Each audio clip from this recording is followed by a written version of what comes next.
When planning your first camping trip, I recommend going on YouTube and looking at different campgrounds in the area that you're considering. If a location looks interesting, I find and save it as a favorite place on Google Maps for future reference. Then when I'm planning a trip to a particular area, I do more in-depth research on the places I previously starred to narrow down my search. Some videos do site-by-site tours, and that gives you a great insight into the particular sites that you're looking at for consideration.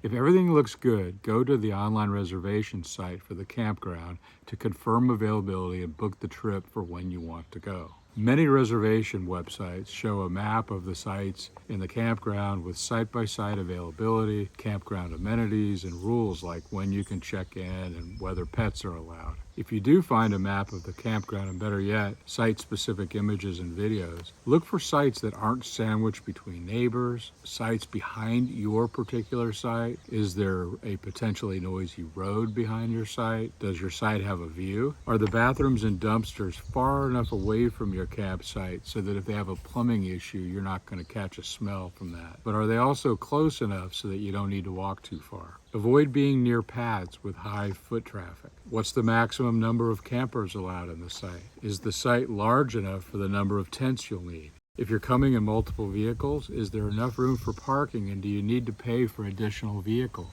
How do you need to carry your gear from your vehicle to the picnic table in the tent area? Is there a shade tree near the picnic table, or is it exposed to the sun? Do you see flat areas in the site for your tent away from the fire pit and picnic table? Again, are there customer reviews of the specific site you're considering? Reserve well in advance for popular places. I recommend at least a couple of months out for the really popular ones. Check into discount passes. For example, at the national level, there's an America the Beautiful pass for residents of the U.S. as well as non-residents, and also for seniors, for the military, and other discount programs. Also, take a look at day hikes that you can make maybe from the campground or nearby. If there's a lake near your campground, maybe they have water activities like fishing and boating and paddleboard rentals, that sort of thing.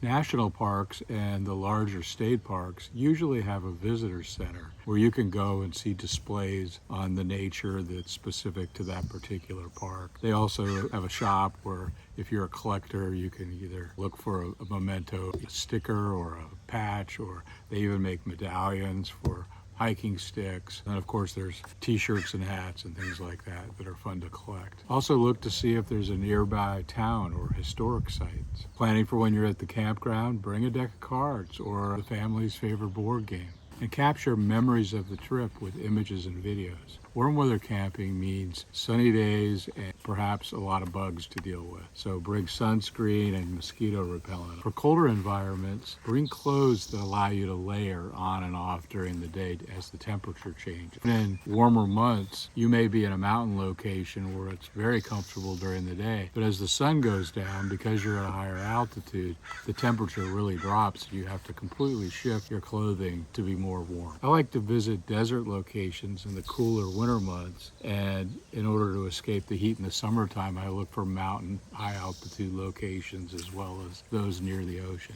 Check the weather forecast before you leave on the trip. And if it's going to be raining the whole time you're there, then consider rescheduling to a different time. Especially in the summertime, check to see if there are any active forest fires that are going on, and maybe there might even be road closures that you need to use in order to get to your campground. Calling a forest ranger's office nearby your campground is a great way to get up-to-date information. In the next episode, we're going to cover clothing, personal hygiene, campsite security, and planning for the unexpected on your trip. If you're enjoying this, please press the like button and consider subscribing so that you can continue to keep up with all the upcoming episodes in this series. And I'll see you on the next one.